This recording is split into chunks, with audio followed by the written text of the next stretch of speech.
Hebreus capítulo 11, versos 35 a 38. Mulheres receberam pela ressurreição os seus mortos, alguns foram torturados, não aceitando o seu resgate, para obterem superior ressurreição. Outros, por sua vez, passaram pela prova de escárnios e açoites, sim, até de algemas e prisões. Foram apedrejados, provados, cerrados pelo meio, mortos a fio da espada, andaram peregrinos vestidos de peles de ovelhas e de cabras, necessitados, afligidos, maltratados, homens dos quais o mundo não era digno, errantes pelos desertos, pelos montes, pelas covas, pelos antros da terra. Vamos orar? Ó Deus, por favor, dirija o teu povo, dirija-nos para entendermos a tua palavra. Ajuda-nos, ó Deus, abrindo o nosso entendimento e que realmente cada um de nós, famílias, indivíduos, sejamos pessoas que amam ao Senhor, que demonstremos fé no Senhor, o que é tão importante para todos nós hoje. Damos-te graças em nome de Jesus. Amém. Então, meus irmãos, nessa reta final aí do livro de Hebreus, nós estamos então falando sobre esse texto, nós já introduzimos esse penúltimo sermão, vamos dizer assim, e nós relembramos que a parte final do texto está a partir do versículo 32, e no verso 32 é dito sobre alguns que tinham passado por algumas situações da fé, foi citado como Gideão, Sansão, Davi, Raabe e tantas outras pessoas que foram listados, mas não com o mesmo, vamos dizer assim, com mais detalhes como outros no início do livro. Mas para nós é importante que nos versos 33 a 35 é falado sobre as vitórias da fé, as conquistas de reinos, livramentos de leões e fogo, ressurreições temporárias, mostrando que a fé capacita pessoas comuns a fazerem o impossível pelo poder de Deus. E aí, eu creio que eu devo ter perguntado para vocês, o que será que nós achamos que seja impossível que nós ainda não conquistamos pela fé? Existem muitas coisas que talvez ainda não aconteceram nas nossas vidas, na nossa igreja, nas nossas famílias, porque nós não temos exercitado a fé necessária para tal. Então, a verdadeira fé nos sustenta nos momentos mais difíceis, transformando o sofrimento em testemunho e nos tornando dignos do chamado de Deus. Bom, meus irmãos, eu fiz aí uma série de estudos falando sobre o sofrimento como desenvolvimento do caráter do cristão, e é a grande realidade. O sofrimento, ele não é algo que Deus ele permite nas nossas vidas porque ele não tinha o que fazer.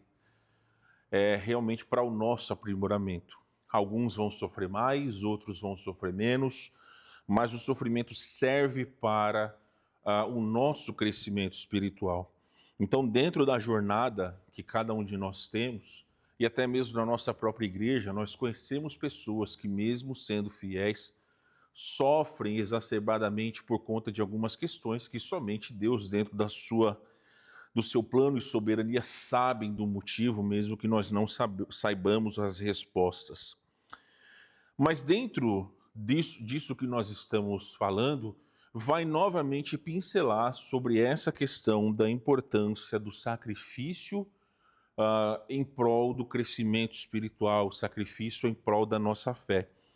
Então, a fé escolhe o sacrifício pela esperança, é a primeira lição.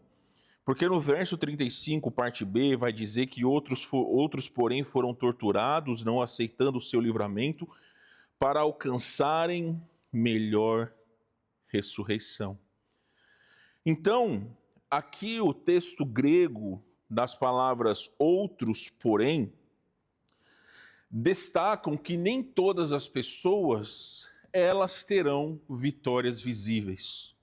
Algumas vitórias nós temos que pessoas não veem. Talvez o fato de falar não para um pecado, para algumas pessoas pode ser algo irrisório, mas diante de Deus é algo grandioso. Quando nós estamos dizendo não para a nossa carne, não para o diabo, não para a pressão da sociedade, e nós estamos vencendo as nossas lutas e os pecados que nos assediam para a glória de Deus. Então, meus irmãos, alguns escolheram sofrer em vez de renunciar à sua fé. No nosso contexto, como nação, como país, existem ainda alguns lugares no Brasil que são fechados para o Evangelho. Existem algumas tribos no meio do Amazonas e na floresta em geral. Existem alguns povos em certas cidades, principalmente no Nordeste, que são altamente católicas e que por vezes são fechadas ao Evangelho. Há uns anos atrás, eu me lembro que eu trouxe uma notícia aqui para os irmãos, que um pastor da Assembleia de Deus tinha sido, eu não me lembro se ele foi assassinado ou se ele tomou um tiro a mando do padre da cidade, porque ele estava pregando o Evangelho. Então, são coisas assim que podem acontecer, mas no passado, principalmente até o 3º século da era cristã, a perseguição ela era algo inerente ao cristão. Então, se você declarasse que você era cristão, era o atestado de sofrimento. Havia, então, a perseguição por parte do governo, dos judeus, se caso fosse judeu, mas também muitas vezes existia perseguição até mesmo pelas pessoas da própria família. Eu citei o caso de Inácio de Antioquia, que foi um grande homem de Deus, mas tem tantos homens de Deus que deram as suas vidas em prol da sua fé em Jesus. Nós, muitas vezes, não temos ideia do quanto pessoas sofreram para que nós tivéssemos a palavra de Deus em nossas mãos. E às vezes nós não damos o devido valor, mas sim, muitas pessoas morreram para que nós tivéssemos a liberdade de poder cultuar ao Senhor. Quando a palavra de Deus vai dizer que foram torturados, refere-se a mártires que enfrentaram torturas brutais, possivelmente como os judeus sob Antíoco IV, que vai falar essa história no livro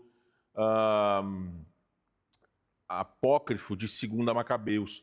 Os livros apócrifos, eles não podem ser considerados como a palavra de Deus, mas eles podem ser consideradas boas fontes históricas.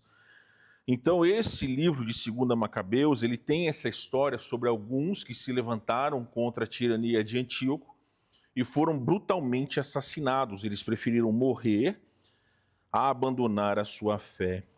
Quando é dito que, não aceitando o seu livramento, eles rejeitaram a chance de escapar, por exemplo, negando sua fé. Porque tinham os olhos fixos na melhor ressurreição, a ressurreição eterna, distinta das ressurreições temporárias, aonde é dito lá em João capítulo 11, verso 35. Há muitos anos atrás nós já estudamos sobre a ordem das ressurreições, o que são as ressurreições. Se caso você não entende, pode perguntar posteriormente que eu posso explicar.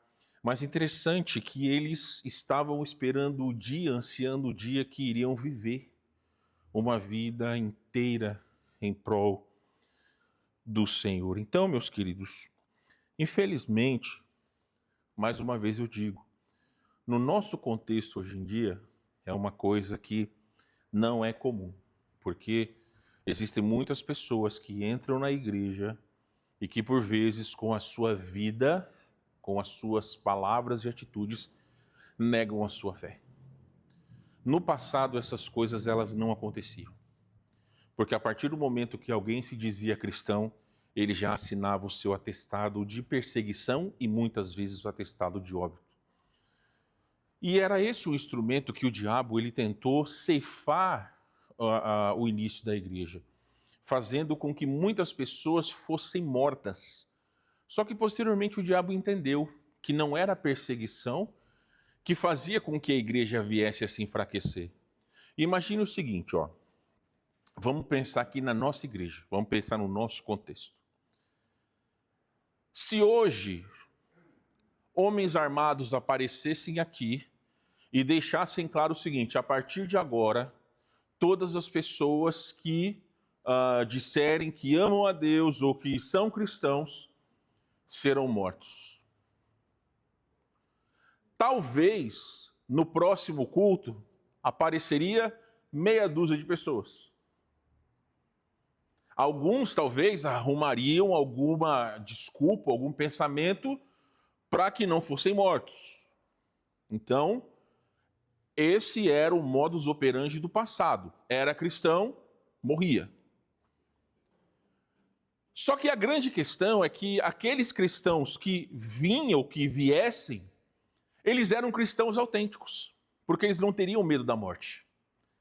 Eles sabiam que, mesmo que morressem nesse mundo, eles abririam os olhos contemplando Jesus. Então, a sua fé já os encarregava de entender que a sua vida nesse mundo estava chegando ao fim, mas que a vida por vir estava para se iniciar. Agora, aqueles que amam essa vida, eles não viriam. Porque talvez não eram verdadeiros cristãos, estavam de fato negando a sua fé. Então o diabo entendeu que assim fazia com que se levantassem cristãos verdadeiros. E esses cristãos verdadeiros, eles realmente conseguiam influenciar outras pessoas a chegarem a Jesus. Com o passar do tempo, e principalmente a partir de Constantino, quando houve a criação da Igreja do Império, houve uma mistura de todas as religiões, pelo menos as religiões conhecidas da época. Então era fácil chegar-se na igreja, porque a Igreja do Império ela tinha, de alguma forma, algum aspecto que não ofendia a pessoa que era de uma outra religião.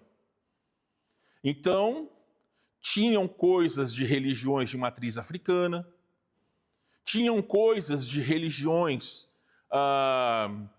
espíritas e por aí vai. Quando se estuda a Igreja do Império desde o início, aquela que realmente surgiu a partir de Constantino, entende-se a mistura que era aquilo. Então o cristianismo passou-se a ser um cristianismo morno. Por quê? Porque aceitava qualquer tipo de coisa. Então o diabo entendeu que a perseguição era algo que fazia com que a igreja crescesse. Agora, se deixasse as pessoas estarem na igreja, cada um com o seu gosto, cada um com a sua maneira de adorar a Deus, aquilo iria não só dar uma confusão, como iria macular a igreja verdadeira. O que rege a vida do verdadeiro cristão? O que rege? A palavra de Deus.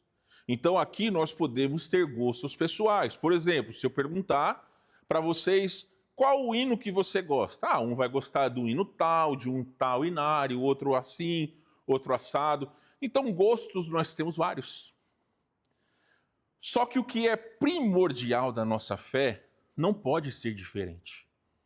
Nesta igreja só permanecem aqueles que entendem que a Bíblia é a nossa única regra de fé e prática. Nesta igreja estão aqueles que entendem que a salvação é pela fé em Jesus Cristo.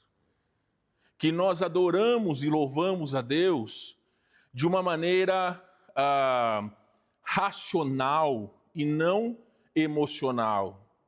O emocional ele não é errado quando se toma conta. Então existem certas coisas que a pessoa que chega nessa igreja, e já aconteceu no passado, de pessoas chegarem assim e falar, não, eu não quero frequentar a igreja porque a música é uma música morta. Nós já ouvimos isso algumas vezes. Eu gostei da pregação, mas eu não gostei da música. Eu não gostei que muitas vezes as pessoas estavam trajadas de determinada maneira. Eu não gostei que o culto é em determinado horário ou porque faz determinada situação. Todas essas questões, elas são ajustáveis quando o foco principal é a palavra de Deus. É por isso que talvez hoje as igrejas que pregam a salvação em Cristo, elas sofrem tanto por conta de que é visto um cristianismo, aquilo que nós estávamos falando, uma graça barata, aonde Deus aceita qualquer pessoa. Hoje eu estava vendo um pastor que até alguns anos atrás era um expoente da fé cristã. Mas ele estava dizendo o seguinte: a Bíblia vai dizer que Deus é um fogo consumidor. Esse pastor, ele estava dizendo que o Deus que ele crê não é o Deus que a Bíblia diz que é o fogo consumidor. É um Deus que ama todos os pecadores. Então, em outras palavras, o camarada, ele estava negando a verdade bíblica para passar uma mensagem aonde estava amaciando o ego de algumas pessoas que seguem determinadas práticas pecaminosas em suas vidas. Então, alguns, hoje em dia, já abandonaram a fé genuína por uma fé mais light, para fazer com que igrejas fiquem cheias. Para que o nosso ego possa dizer: nossa, que igreja lotada que eu tenho. E aí acaba se negando a verdade da palavra de Deus. Olha, meus irmãos, a liberdade é uma bênção quando ela é bem usada. O próprio apóstolo Paulo, ele vai falar aos Gálatas, veja lá, Gálatas capítulo 5.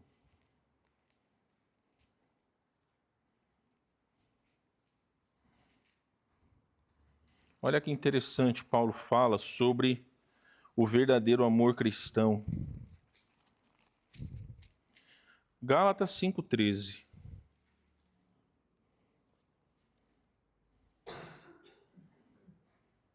Estherzinha, lê para nós aí, por favor. 5,13, 14 e 15.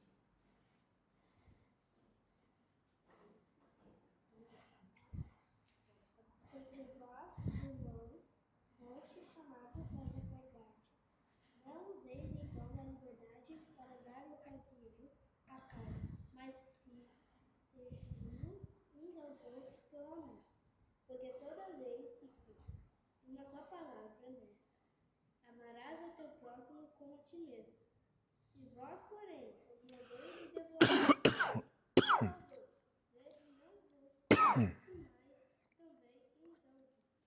Eu sei que quem está em casa não deve ter ouvido, mas espero que tenha tido sua Bíblia em mãos. Mas o verso 13 vai dizer o seguinte: porque, irmãos, fostes chamados à liberdade. Quando eu preguei todo o livro de Gálatas, o tema do livro era Vivendo a Liberdade. Eu lembro até a capa que nós tínhamos, era uma bola de ferro com uma algema aberta. Então nós somos livres em Cristo. Nós somos livres para fazer aquilo que nós queremos. Só que tem um detalhe, o próprio apóstolo vai dizer o seguinte, que todas as coisas me são lícitas, eu posso fazer todas as coisas, mas nem todas as coisas convêm. Paulo está dizendo aos Gálatas: não useis da liberdade para dar ocasião à carne. Eu sou livre para ir ao Zafari comprar uma garrafa de vinho? Sou livre? Eu posso? Posso. Só que não quer dizer que se eu comprar uma garrafa de vinho, eu tenho que bebê-la a ponto de me embriagar. Vocês estão entendendo? Então, essa é a liberdade que nós precisamos entender. O que Paulo está dizendo para os Gálatas é que eles não precisavam ficar livres à questão da lei. Matar um animalzinho, a cumprir lá os mandamentos, a lei cerimonial e tudo mais. A lei moral nós entendemos que ela é importante ser seguida, mas todas aquelas cerimônias que principalmente o livro de Levítico fala. Alguns naquela época diziam que para você ser salvo, você precisava crer em Cristo e guardar a lei. Só que Paulo diz que não, nós somos livres. E aí ele vai exemplificar essa liberdade. Sede antes servos uns dos outros pelo amor. Porque toda lei se cumpre em um só preceito, a saber, amarás teu próximo como a ti mesmo. Se vós, porém, vos mordeis e devorais uns aos outros, vede que não sejais mutuamente destruídos. Então nós não podemos usar a prerrogativa do amor cristão para, por exemplo, dizer o seguinte. Vamos utilizar um exemplo. Vamos dizer que, teoricamente, o Eduardo está cheirando mal. Eu não posso chegar para ele e dizer, nossa, mas como você é fedido. Existem certas coisas que é importante ser polido para não ofender o irmão. Não se pode, por exemplo, bater no peito e dizer, eu sou uma pessoa verdadeira. Eu falo a verdade e dou a quem doer. Olha, meus irmãos, é importante ser verdadeiro. Mas não se pode, através dessa situação, ofender as pessoas. É isso que o apóstolo Paulo está dizendo. Então, meus irmãos, voltando ao texto de Hebreus, é muito interessante que a fé, ela abre os nossos olhos para certas coisas que não são importantes nesse mundo. Você já parou para pensar que existem cristãos que são muito ricos? Antes de subir, eu estava vendo um pastor que eu conheço, eu vi a esposa dele com uma foto em escala de cinza, né? Eu pensei, pronto, alguém morreu. Mas não, ninguém tinha morrido. Mas estava lá umas fotos deles e ele andando lá com uma moto elétrica no seu condomínio e tudo mais. E, pô, legal, né? Tem pastores e cristãos que têm uma boa condição financeira. Agora, não quer dizer que o cristão que não tem uma boa vida financeira, ou não tem uma vida financeira regalada, ou um pastor que não tem uma vida financeira regalada, é uma maldição. Não é isso, meus irmãos. Dentro do plano de Deus, existem todas as situações que no final devem redundar em glória ao Senhor. Por que nós precisamos ficar com inveja daquilo que as outras pessoas têm? O salmista fala isso sobre a prosperidade do ímpio. Sabe por quê? Porque todas as coisas que as pessoas têm, ou pelo menos aqueles que são muito ricos têm, se não forem cristãos, vai terminar no dia que eles fecharem os olhos nesse mundo. Nós cristãos andaremos por ruas de ouro. Veremos uma cidade que pedras preciosas são coisas comuns. Então, aquilo que nos é prometido pela fé é muito mais grandioso do que qualquer outra coisa que há nesse mundo. Então, nós temos duas escolhas. Nós podemos olhar para as coisas desse mundo e invejar aquilo que os outros têm, ou nós podemos agradecer a Deus por aquilo que Ele nos deu, por aquilo que nós somos, pelas coisas que Ele tem dirigido às nossas vidas. Então, meus irmãos, nós como igreja devemos apoiar os que sofrem por causa da fé. Seja por perseguição, discriminação ou lutas pessoais, lembrando que a esperança eterna é a nossa força. Muitas pessoas são ridicularizadas pelo simples fato de querer fazer o certo, de querer fazer o que é a vontade de Deus. É por isso que, infelizmente, eu creio, e eu não vou entrar nessa discussão, eu realmente creio que existem certas áreas que um cristão não deve estar, pelo tamanho da corrupção, pela problemática de você querer ser honesto em meio a tanta devassidão, a tanto pecado, tanta corrupção. Eu realmente creio que certas esferas o cristão ele não deve estar no meio. Mas, em contrapartida, se nós olharmos para o Brasil, um dos países mais corruptos do mundo, o que a Bíblia nos chama a fazer em relação aos nossos governantes?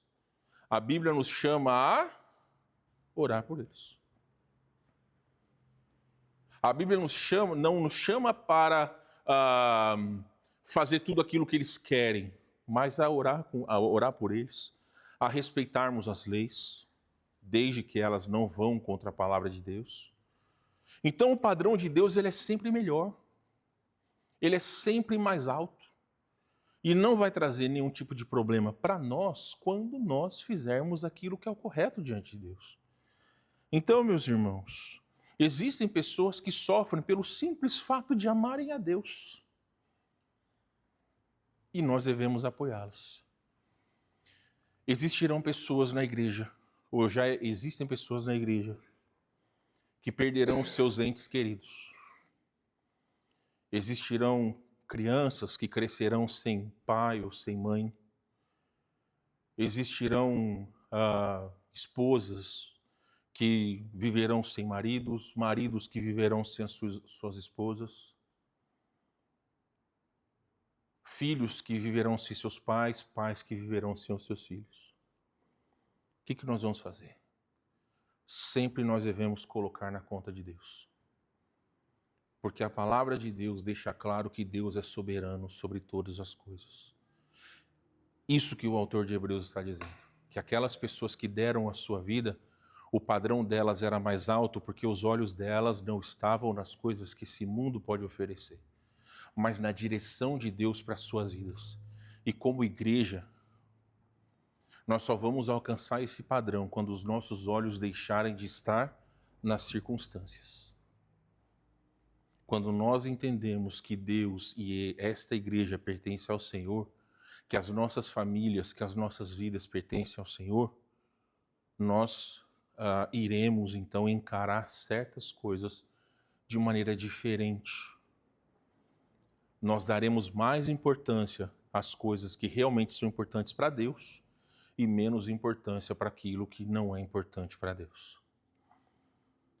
Então, meus irmãos, olha, se alguém hoje à noite está enfrentando uma escolha difícil por causa da sua fé, talvez seja dizer não a algo que parece fácil, mas que compromete os seus valores, é bom você refletir. Dizer sim ou não para certas coisas vai depender sempre da nossa comunhão com Deus. A palavra de Deus vai dizer que a paz de Cristo é o árbitro nos nossos corações.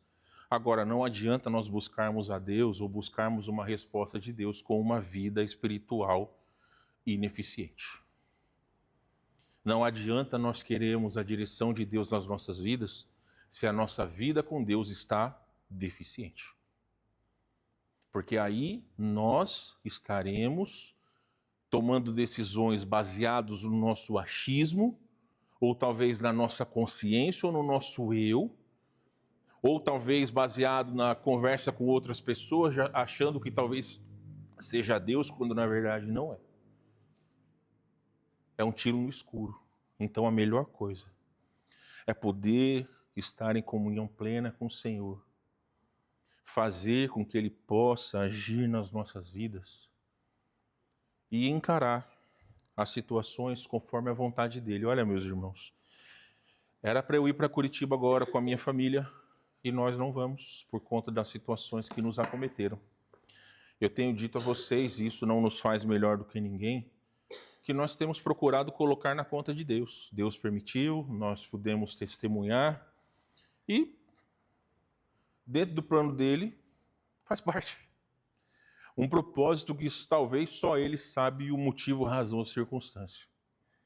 Talvez Deus pode ter nos livrado de alguma coisa nesse ínterim que nós não. Mas eu não vou ficar pensando, será? Não. Eu vou agradecer a Deus. Olha, Senhor, obrigado. Obrigado, porque o Senhor não permitiu e, se for da sua vontade, o Senhor vai permitir. É isso que a Bíblia nos ensina. Semana que vem, Deus permitido, a gente termina essa parte. Vamos orar. Pedimos, Senhor Deus, que abençoe nossa vida, abençoe nossos irmãos, abre os nossos corações, ó Deus, que nós tenhamos ciência daquilo que é o correto diante de Ti e façamos a Sua vontade. Damos-te graças em nome de Jesus. Amém.